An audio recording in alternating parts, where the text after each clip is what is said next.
Induction के बारे में कि इंडक्शन क्या होती है। और उसके अंदर हमने ये बात डिस्कस की थी कि अगर किसी भी कॉइल के अंदर मैग्नेटिक फ्लक्स चेंज होता है तो मैग्नेटिक फ्लक्स के चेंज होने से उस कॉइल के अंदर एक ईएमएफ जनरेट हो जाती है। तो ऐसी फिनोमिना जिसके अंदर किसी भी कॉइल के अंदर या कंडक्टर के अंदर due to the change of flux अगर ईएमएफ इंड्यूस हो जाए तो ऐसी फिनोमिना को कहा जाता है इलेक्ट्रोमैग्नेटिक इंडक्शन। और हमने ये भी डिस्कस किया था कि ये जो इलेक्ट्रोमैग्नेटिक इंडक्शन है ये डिस्कवर की थी फिनोमिना फेराडे ने और हेनरी ने। आज बेटा हम पढ़ते हैं इलेक्ट्रोमैग्नेटिक इंडक्शन के लॉज जिनको कहा जाता है Faraday's laws of electromagnetic induction. ठीक है, तो फेराडे के बेटा दो लॉज हैं जो कल भी हम उसी बात को डिस्कस कर चुके हैं। तो आज हम डिस्कस करते हैं बेटा Faraday's laws.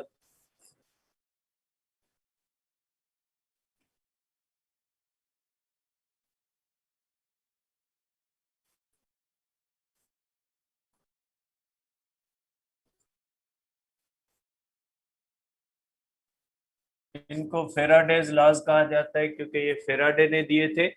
Faraday's laws of electromagnetic induction बेटा।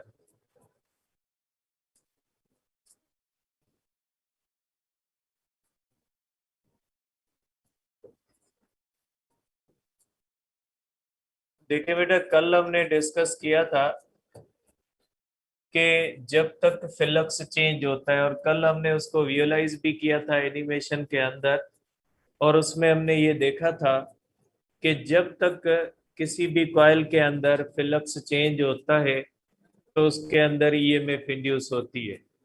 और हमने इस बात को डिस्कस भी किया था कि जो ईएमएफ इंड्यूस होती है उसका रीजन फ्लक्स नहीं है, उसका रीजन फ्लक्स का चेंज होना है।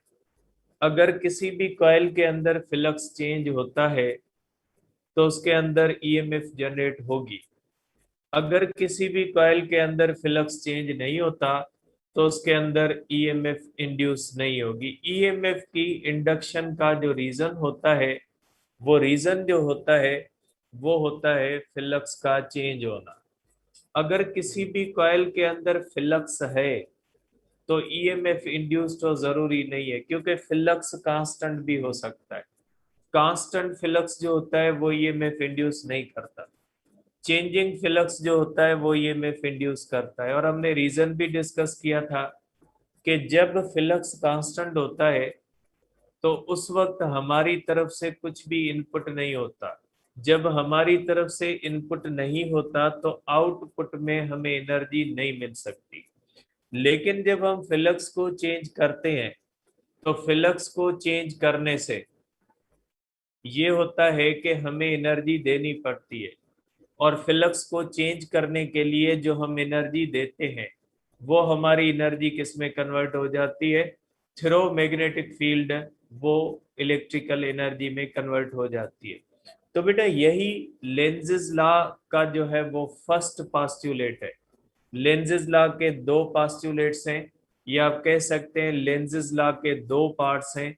उनमें पहला पार्ट यही बात कहता है कि जब किसी भी कॉइल के अंदर फ्लक्स चेंज होगा तो उसके अंदर ईएमएफ जनरेट होगी। अगर कॉइल के अंदर फ्लक्स चेंज होना बंद हो जाएगा या फ्लक्स कांस्टेंट हो जाएगा तो ईएमएफ इंड्यूस नहीं होगी। तो फेराडे का फर्स्ट लॉ जो होता है, या फेराडे के फर्स्ट लॉ जो होता है, या उसका जो फर्स्ट पास्टुलेट होता है, वो हमें ये बताता है कि किसी भी कॉइल के अंदर ईएमएफ तब तक इंड्यूस होगी जब तक उसके अंदर फ्लक्स की चेंज होगी। अगर फ्लक्स कांस्टेंट हो जाएगा या फ्लक्स चेंज होना बंद हो जाएगा तो उसमें ईएमएफ जनरेट होना बंद हो जाएगी। तो पहला लॉ हमें कहता है बेटा, फर्स्ट आप कह सकते हैं इसके अंदर कि फर्स्ट पास्टुलेट हमें बताता है बेटा पहले के अंदर आप कह सकते हैं कि N EMF is induced in a coil when flux changes, ठीक है। और ईएमएफ तब तक रहती है बेटा, EMF lasts so long as change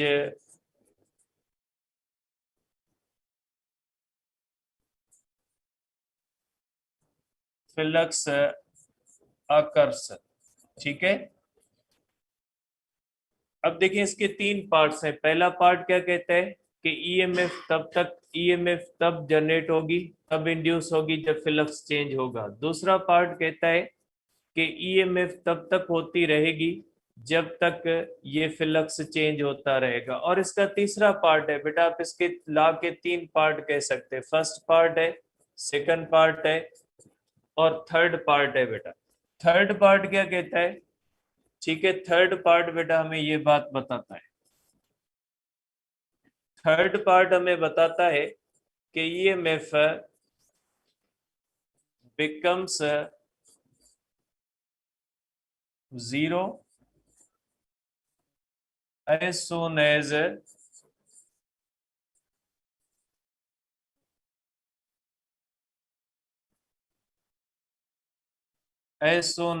flux becomes constant, ठीक है बेटा। फ्लक्स अगर कांस्टेंट हो जाता है, कांस्टेंट होने का मकसद है उसकी चेंज अगर खत्म हो जाती है तो ईएमएफ इंड्यूस होना बंद हो जाएगी। तो बेटा जो फर्स्ट पार्ट है फेराडे के लॉ का, इसके तीन जो है वो हिस्से आप कह सकते हैं। पहला हिस्सा कहता है कि ईएमएफ उसी सूरत में जनरेट होगी जब फ्लक्स चेंज होगा, मतलब कि फ्लक्स ईएमएफ इंड्यूस होने का रीजन नहीं है। फ्लक्स की चेंज जो होती है वो ईएमएफ की इंडक्शन का सबब बनती है। इसका दूसरा पार्ट कहता है कि तब तक ईएमएफ बनती रहेगी जब तक फ्लक्स चेंज होता रहेगा। तीसरा पार्ट कहता है कि ईएमएफ बनना बंद हो जाएगी जब फ्लक्स कांस्टेंट हो जाएगा। तो ये है हमारे पास फेराडे का बेटा फर्स्ट लॉ। अब आ जाए बेटा फेराडे का सेकंड लॉ है हमारे पास। सेकंड लॉ बेटा इसके मैग्नीट्यूड के बारे में बताता है कि जब आप किसी भी कॉइल के अंदर फ्लक्स चेंज करते हो और उसके अंदर जो ईएमएफ इंड्यूस होती है बेटा, ठीक है, वो जो हमारी ईएमएफ इंड्यूस होती है वो ईएमएफ का मैग्नीट्यूड जो होता है वो किसके ऊपर डिपेंड करता है बेटा। तो ईएमएफ के मैग्नीट्यूड के बारे में बताता है बेटा। सेकंड जो इसका पोस्टुलेट है फेराडे का, वो सेकंड पोस्टुलेट बेटा मैग्नीट्यूड ऑफ इंड्यूस्ड ईएमएफ के बारे में बताता है। वो चीज भी कल हम डिस्कस कर चुके हैं बेटा। हमने देखा है कि जो ईएमएफ इंड्यूस होती है वो दो चीजों पे डिपेंड करती है। एक डिपेंड करती है नंबर ऑफ टर्न्स पे, अगर किसी भी कॉइल के अंदर नंबर ऑफ टर्न्स ज्यादा होंगे तो उसके अंदर इंड्यूस्ड ईएमएफ ज्यादा बनेगी, क्योंकि बेटा फ्लक्स लिंकेज ज्यादा बनेगी अगर नंबर ऑफ टर्न्स ज्यादा होंगे। और दूसरा हमने ये भी डिस्कस किया था कि डिपेंड करती है induced EMF rate of change of flux पे। जितनी तेजी के साथ आप फ्लक्स चेंज करोगे उतनी ही ज्यादा जो है वो ईएमएफ इंड्यूस होगी। तो बेटा आप कह सकते हैं कि जो इंड्यूस्ड ईएमएफ होती है उसके बारे में सेकंड लॉ जो होता है वो उसका मैग्नीट्यूड बताता है। और सेकंड लॉ कहता है कि जो इंड्यूस्ड ईएमएफ होगी उसका मैग्नीट्यूड दो चीजों पे डिपेंड करेगा। एक नंबर ऑफ टर्न्स पे डिपेंड करेगा, अगर किसी भी कॉइल के अंदर नंबर ऑफ टर्न्स ज्यादा हैं तो उस कॉइल के अंदर ईएमएफ ज्यादा इंड्यूस होगी। और अगर किसी भी कॉइल के अंदर rate of change of flux ज्यादा है तो उसके अंदर ईएमएफ ज्यादा होगी। मींस इंड्यूस्ड ईएमएफ जो होती है उसका मैग्नीट्यूड किस चीज पे डिपेंड करता है, तो ये सेकंड पास्टुलेट उसके बारे में बताता है बेटा। ठीक है, तो मैग्नीट्यूड ऑफ इंड्यूस्ड ईएमएफ किस पे डिपेंड करेगा बेटा, ये हमें बताता है सेकंड पास्टुलेट बेटा। मैग्नीट्यूड ऑफ इंड्यूस्ड ईएमएफ बेटा, ये हमें बताता है कि induced EMF is equal to minus d upon D t बेटा, एन फाइव। बेटा ये डी अपॉन डी टी जो होती है मैथमेटिकल सिंबल है डेरिवेशन की, इसका मकसद है change in flux with respect to time. बेटा D upon D T means change with respect to the time.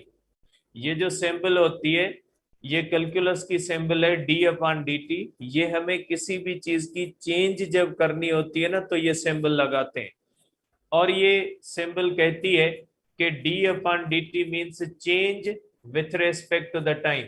अब चेंज किसमें, एन या फाइव में, तो बेटा जाहिर सी बात है नंबर ऑफ टर्न्स तो चेंज नहीं होंगे कॉइल के।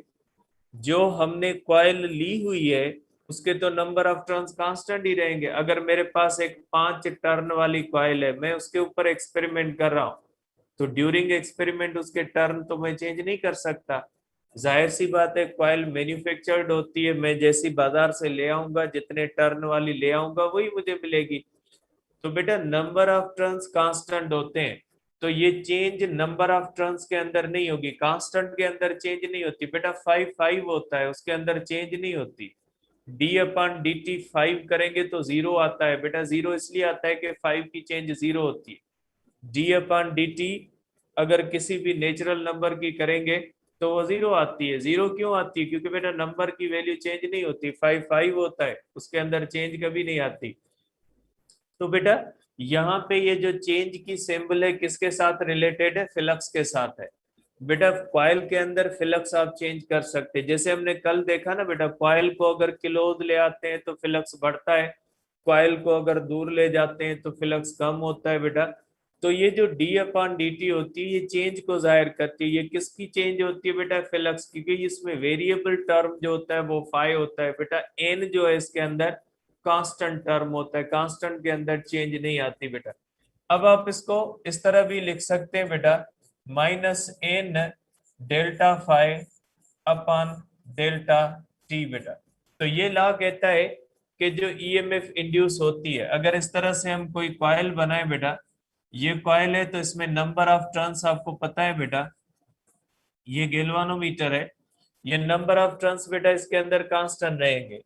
अब अगर इसके अंदर हम इस तरह से मैग्नेट लाएंगे और मैग्नेट को मूव करवाएंगे और इसके अंदर अगर फ्लक्स चेंज होगा तो जो ईएमएफ इंड्यूस होगी वो दो चीजों पे डिपेंड करेगी, एक इस कॉइल के अंदर नंबर ऑफ टर्न्स कितने, दूसरा इसके अंदर फ्लक्स कितना चेंज हो रहा है, कितनी तेजी के साथ चेंज हो रहा है, तो उस चीज पे डिपेंड करता है बेटा। ठीक है, तो अब ये बेटा हमारे पास हुए दो लॉ। इसमें एक बात और भी याद रखिएगा बेटा, ये निगेटिव साइन जो होती है ना, निगेटिव साइन, ये due to the Lenz law है बेटा, ये ड्यू टू लेंज़ लॉ है बेटा। ये बेटा फेराडेज लॉ की नहीं है। और फेराडेज लॉ जो होता है बेटा, Faraday law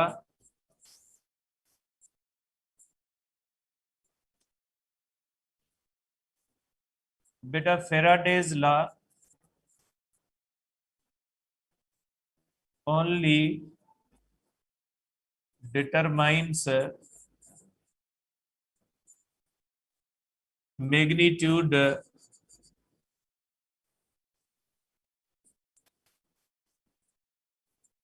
of induced EMF. ठीक है, and does not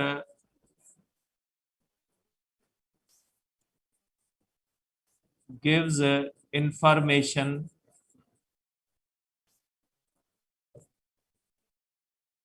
about direction of induced EMF बेटा। फेराडे का लॉ जो होता है बेटा, ये सिर्फ और सिर्फ मैग्नीट्यूड ऑफ इंड्यूस्ड ईएमएफ बताता है, ये डायरेक्शन ऑफ इंड्यूस्ड ईएमएफ के बारे में कुछ नहीं बताता बेटा। तो बेटा ये बात ध्यान में रखिएगा कि फेराडे का जो लॉ होता है वो सिर्फ और सिर्फ इस बात के बारे में हमें बताता है कि किसी भी कॉइल के अंदर जब आप फ्लक्स चेंज करोगे तो उसके अंदर जो ईएमएफ इंड्यूस होगी उस ईएमएफ इंड्यूस्ड का बिहेवियर क्या होता है। हमें ये बताता है कि कब ईएमएफ इंड्यूस होगी, कब ईएमएफ इंड्यूस नहीं होगी। हमें ये बताता है कि उसका मैग्नीट्यूड किस पे डिपेंड करता है और किन फैक्टर्स पे उसका मैग्नीट्यूड डिपेंड करता है, लेकिन हमें इस चीज के बारे में नहीं बताता कि उस इंड्यूस्ड ईएमएफ का डायरेक्शन क्या होगा। तो बेटा ये जो नेगेटिव साइन है, ये नेगेटिव साइन आप कह सकते हैं बेटा कि ये डायरेक्शन की साइन है। ठीक है, ये डायरेक्शन की साइन है बेटा। और डायरेक्शन जो होता है वो हमें फेराडेज का लॉ बताता ही नहीं है। जब फेराडे का लॉ डायरेक्शन नहीं बताता तो इसका मकसद है इस निगेटिव साइन का कोई ताल्लुक नहीं है फेराडे के लॉ से। इसका ताल्लुक किसके साथ है बेटा? लेंजेस लॉ के साथ है, जो हम नेक्स्ट बेटा जो है वो आर्टिकल के अंदर डिस्कस करेंगे। तो बेटा सिंपली मैं आपको फेराडेज लॉ एक बार फिर बता देता हूं बेटा कि फेराडे के बेटा दो लॉ होते हैं जिनको कहा जाता है Faraday's laws of electromagnetic induction. ठीक है, एक लॉ जो उसका फर्स्ट है वो कहता है किसी भी कॉइल के अंदर या किसी भी कंडक्टर के अंदर तब तक ईएमएफ बनती रहेगी जब तक उसके अंदर फ्लक्स चेंज होता रहेगा। मीन्स के ईएमएफ की इंडक्शन का जो रीजन है वो जो है वो चेंज ऑफ फ्लक्स है, फ्लक्स नहीं है। और ईएमएफ तब तक बनती रहेगी जब तक उसके अंदर फ्लक्स चेंज होता रहेगा। अगर फ्लक्स चेंज होना बंद हो जाएगा, फ्लक्स की चेंज बंद होने का मकसद है फ्लक्स कांस्टेंट हो गया। बेटा किसी भी चीज के चेंज का ना होना मकसद वो चीज कांस्टेंट हो गई। तो अगर फ्लक्स कांस्टेंट हो जाएगा तो ईएमएफ बनना बंद हो जाएगी। और जो ईएमएफ बनती है उसका मैग्नीट्यूड दो फैक्टर्स पे डिपेंड करता है, एक डिपेंड करता है नंबर ऑफ टर्न्स पे और दूसरा डिपेंड करता है rate of change of flux पे। और हमें एक फार्मूला देता है जो है वो फेराडे का लॉ के EMF induced is equal to minus N delta phi over delta t. यहाँ पे बेटा याद रखिएगा कि फेराडे का लॉ सिर्फ मैग्नीट्यूड ऑफ इंड्यूस्ड ईएमएफ बताता है, उसका कोई ताल्लुक नहीं होता कि जो ईएमएफ इंड्यूस्ड होती है उसका डायरेक्शन कौन सा होता है, उसके साथ फेराडे के लॉ का ताल्लुक नहीं है। और ये निगेटिव साइन जो इस लॉ के अंदर है ये डायरेक्शन की साइन है। और ये डायरेक्शन जो हमें बताता है ये आगे हमें दूसरा लॉ बताता है जिसको हम कहते हैं बेटा लेंजेस लॉ। ठीक है बेटा, तो ये फेराडेज लॉ था। अब हम बेटा डिस्कस करते हैं लेंजेस लॉ के बारे में कि लेंजेस लॉ में क्या बताता है बेटा।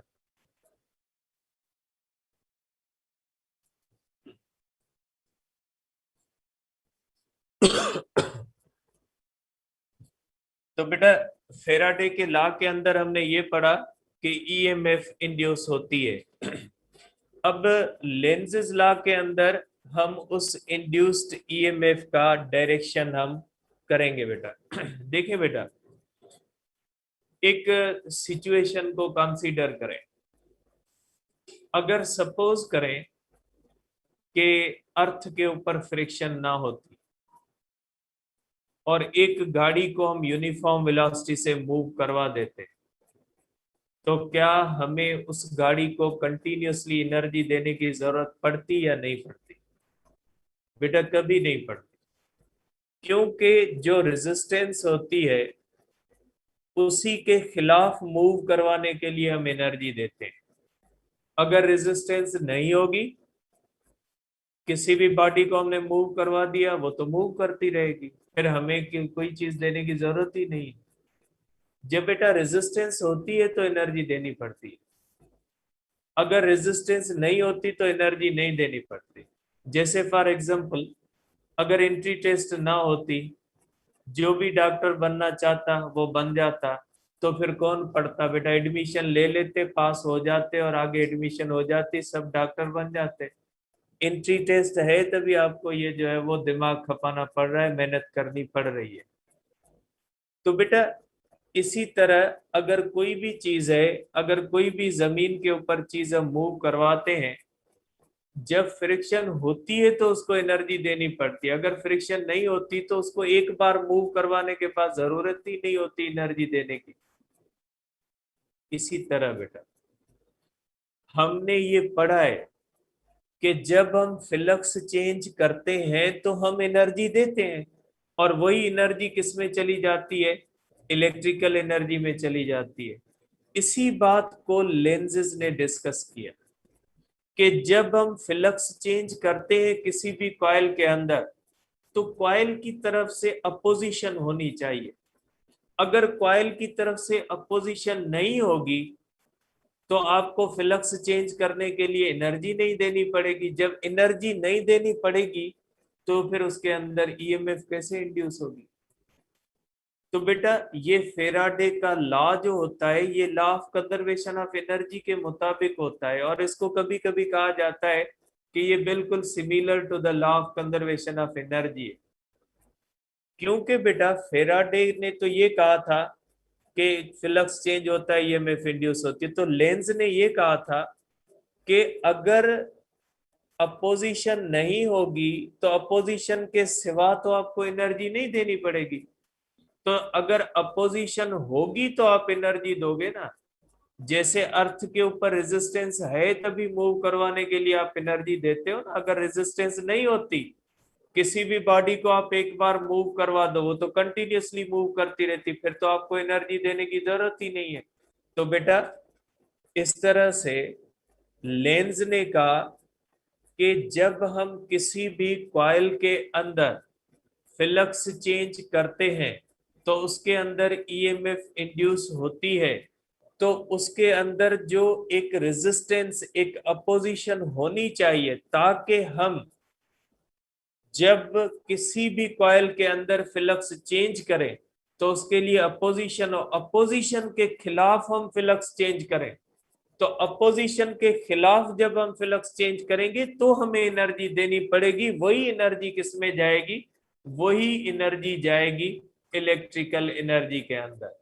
तो लेंज़ेस लॉ कहता है बेटा, लेंज़ेस लॉ की स्टेटमेंट आप सबकी पढ़ी हुई है कि इंड्यूस्ड ईएमएफ जो होती है वो हमेशा उस काज को अपोज करती है जो काज उसको राइज करता है।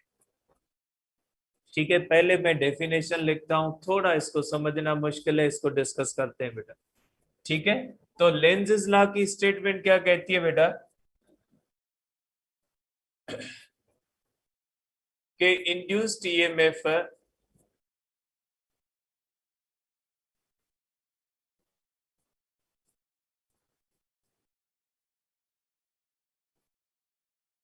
always opposes the cause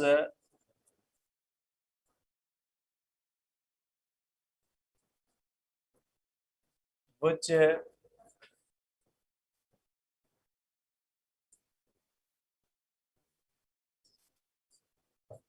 या आप ये भी कह सकते हैं which induces it। तो आप कह सकते हैं बेटा सिंपल वर्ड्स के अंदर कि इंड्यूस्ड ईएमएफ हमेशा उस काज को अपोज करेगी जो काज उसको राइज कर रहा है। अपोज क्यों करेगी बेटा, अगर अपोज नहीं करेगी तो फ्लक्स को चेंज करने के लिए हमें एनर्जी नहीं देनी पड़ेगी, एनर्जी नहीं देनी पड़ेगी तो law of conservation of energy कहता है जब आप एनर्जी नहीं दोगे तो आप एनर्जी लोगे भी नहीं। तो बेटा ये according to the law of conservation of energy है। तो आप इसको बेटा कह सकते हैं कि ये जो है वो लेंजेस लॉ बेटा, लेंजेस लॉ इज आल्सो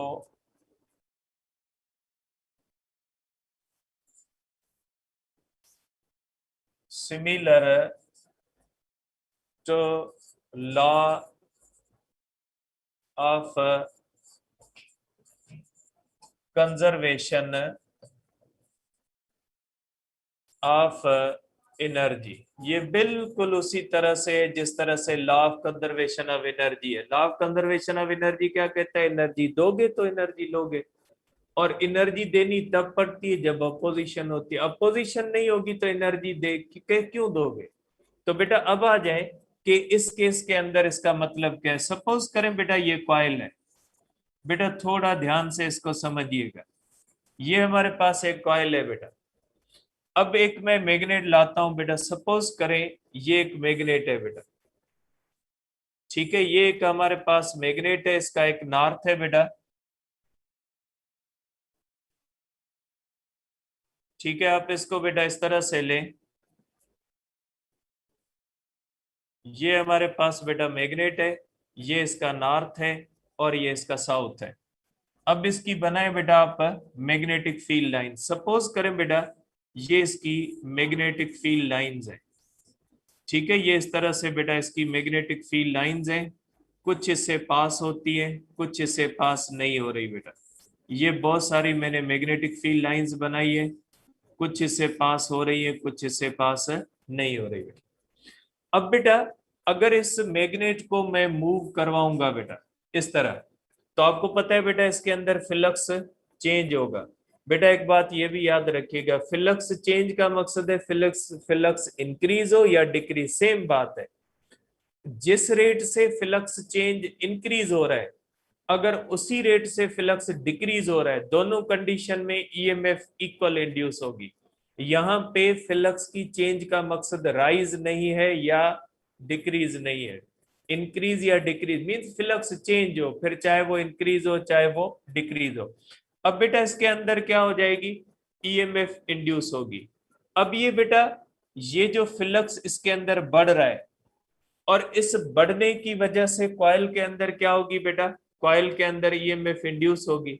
तो बेटा जो कॉइल के अंदर ईएमएफ इंड्यूस होगी उसकी वजह से कॉइल खुद मैग्नेट बनेगी, क्योंकि आपको पता है बेटा हम पढ़े हैं कि जब किसी भी कंडक्टर के अंदर करंट बनता है तो वो कंडक्टर क्या बन जाता है? मैग्नेट बन जाता है। अब देखिए बेटा ये इस मैग्नेट को हम इस कॉइल की तरफ मूव करवाएंगे, और मैग्नेट के मूव करने की वजह से ये कॉइल क्या बनेगी बेटा? कॉइल के अंदर करंट बनेगा। कॉइल के अंदर करंट बनेगा तो कॉइल खुद बेटा मैग्नेट बन जाएगी, और कॉइल की खुद मैग्नेटिक फील्ड बन जाएगी। अब क्या होगा बेटा? अब सिचुएशन इस तरह से हो जाएगी। अब सिचुएशन ये होगी कि बेटा ये कॉइल है, इसके अंदर फ्लक्स के चेंज होने की वजह से इस कॉइल के अंदर करंट इंड्यूस होगा, और ये कॉइल खुद एक मैग्नेट बन जाएगी। और ये कॉइल मैग्नेट क्यों बनती है बेटा?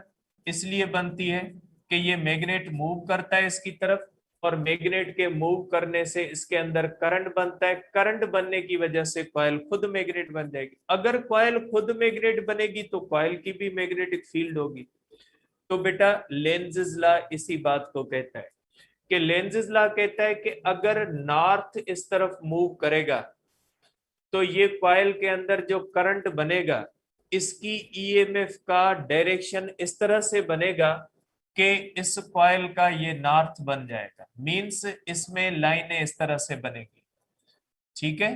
अगर नॉर्थ मूव करेगा तो कॉइल के अंदर जो करंट इंड्यूस होगा वो ईएमएफ इस तरह से इंड्यूस होगी कि वो कॉइल का नॉर्थ बन जाएगा। और जब ये नॉर्थ बनेगा तो ये नॉर्थ इस नॉर्थ को अपोज करके रोकने की कोशिश करेगा, क्योंकि ये नॉर्थ का फॉरवर्ड मूव करना काज है। ये नॉर्थ फॉरवर्ड मूव कर रहा है तभी फ्लक्स चेंज हो रहा है। तो लेंज़es लॉ कहता है कि ईएमएफ इंड्यूस उस काज को अपोज करेगी। बेटा ये जो ईएमएफ इंड्यूस है ये किसको अपोज करेगी? इस नॉर्थ के फॉरवर्ड मोशन जो है वो मोशन को अपोज करेगी, ताकि ये नॉर्थ फॉरवर्ड मूव न करे। क्योंकि अगर नॉर्थ फॉरवर्ड मूव करेगा तो इसके अंदर फ्लक्स चेंज होगा, और फ्लक्स चेंज होने से ईएमएफ इंड्यूस होगी।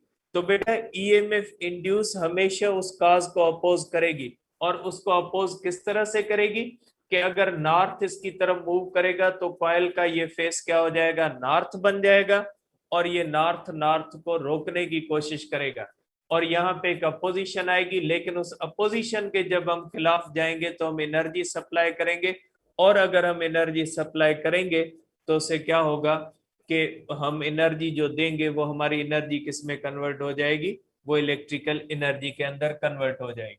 अब बेटा इसका दूसरा केस है। दूसरा केस ये कहता है कि अगर नॉर्थ अवे मूव करेगा बेटा, अगर अब नॉर्थ अवे मूव करता है बेटा, तो ईएमएफ इंड्यूस यहाँ पे क्या करेगी बेटा, ये अब क्लॉकवाइज बन जाएगी।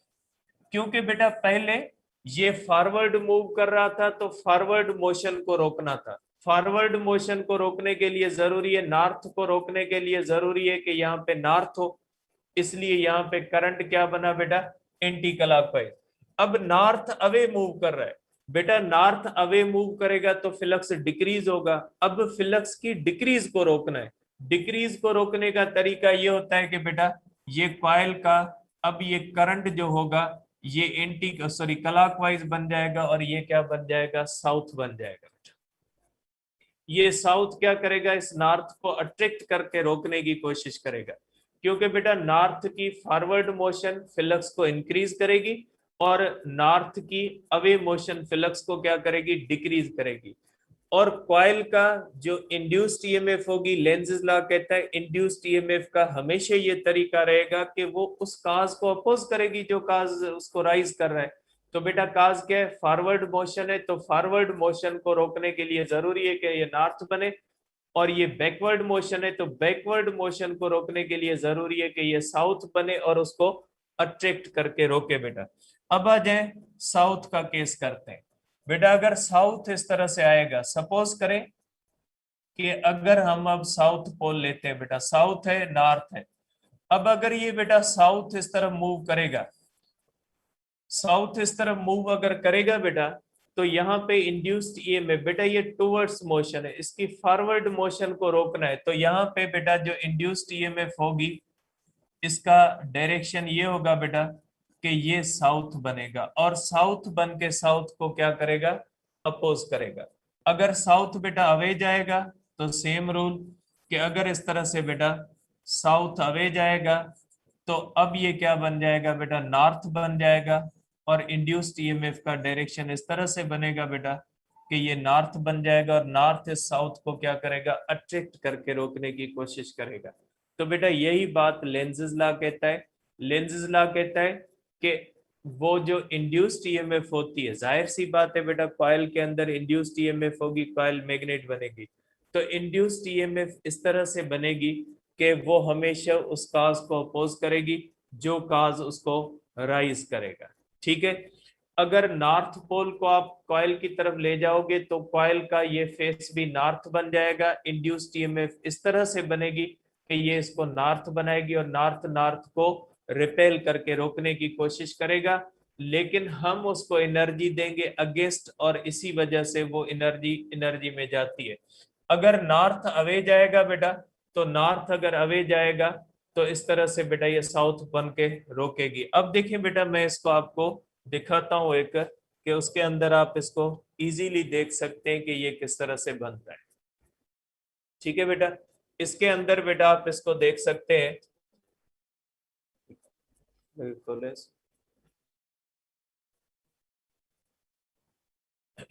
यूएसबी दे।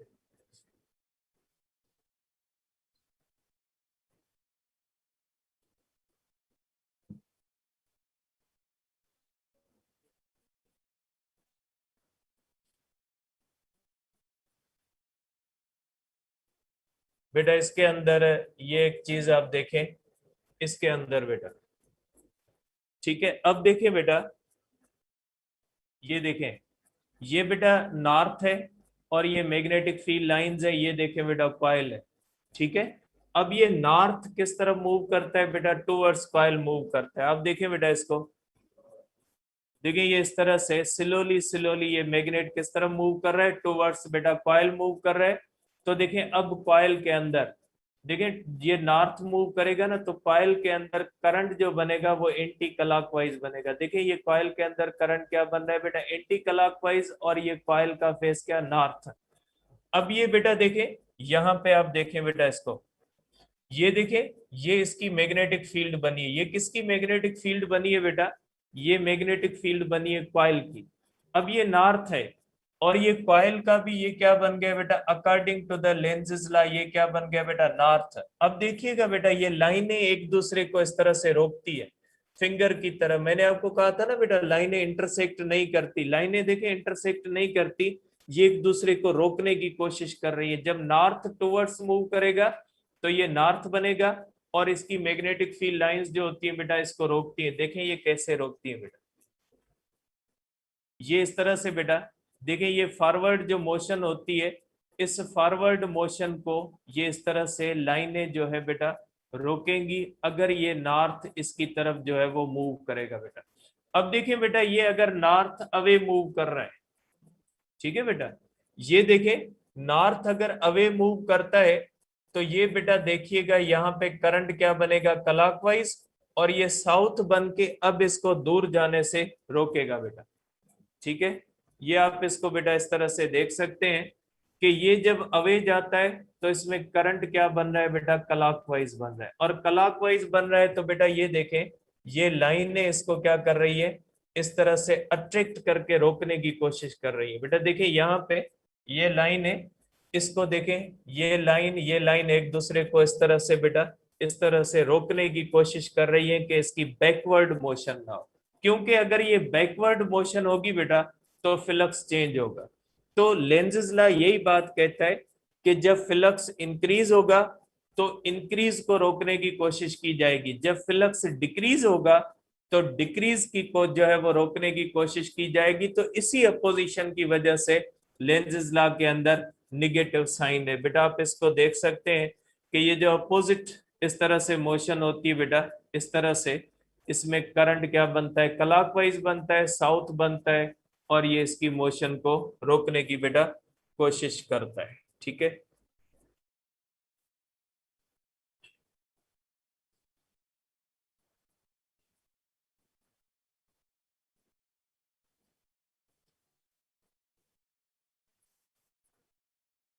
बोर्ड लगाए, बोर्ड लगाए।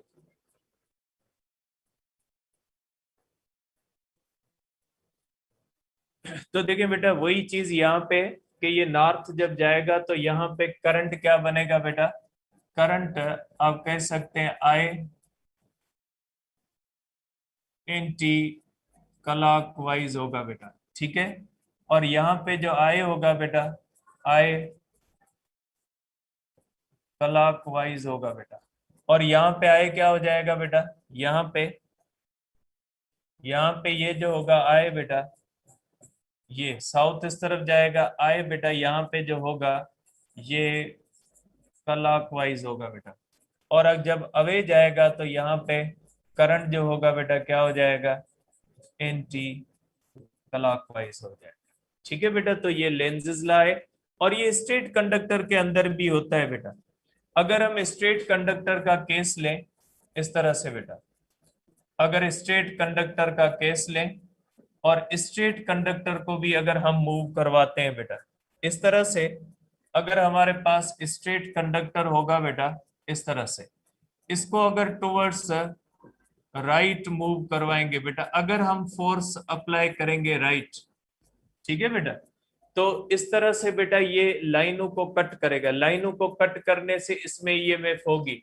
तो बेटा इस जो फोर्स लगेगी ये फोर्स अपोजिट इस तरफ लगेगी बेटा। अगर हम टुवर्ड्स राइट मूव करवाएंगे तो इंड्यूस्ड करंट की लेंजेस लॉ की वजह से इसको फोर्स बेटा अपोजिट जो है वो इस तरफ लगेगी। और अगर हम बेटा लेफ्ट की तरफ मूव करवाएंगे तो इसको फोर्स किस तरफ लगेगी बेटा, राइट की तरफ लगेगी। तो बेटा ये है हमारे पास Lenz's law. Lenz's law is also called law of conservation of energy.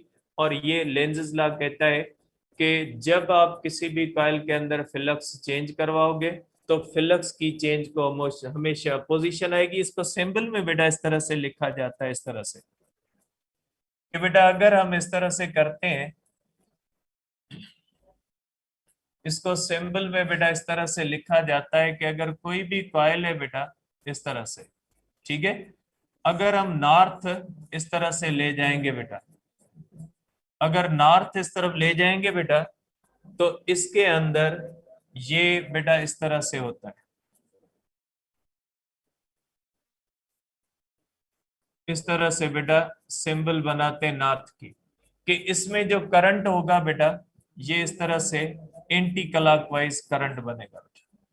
इस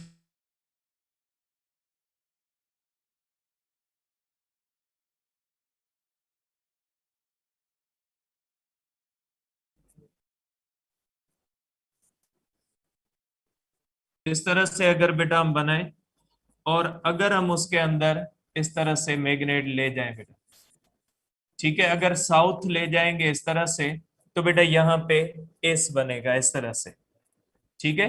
तो इसके लिए बेटा हम इस तरह से बनाते हैं। तो ये बेटा इस तरह से एस के ऊपर एरो बनाते हैं, जिससे ये पता लगता है बेटा कि इसमें करंट जो बनता है बेटा ये इस तरह से साउथ की तरफ बनता है, और इसमें जो करंट होगा बेटा वो इस तरह से बनता है, ठीक है। तो बेटा ये है हमारे पास लेंजेज ला, जो हमें मुख्तलिफ चीजें बताता है कि अगर नॉर्थ मूव करेगा नॉर्थ होगा, और नॉर्थ अवे मूव करेगा साउथ होगा, साउथ मूव करेगा साउथ होगा, साउथ अवे मूव करेगा क्या बन जाएगा, नॉर्थ। ये होता है बेटा लेंजेज ला, कल डिस्कस करेंगे इंशाल्लाह। सेल्फ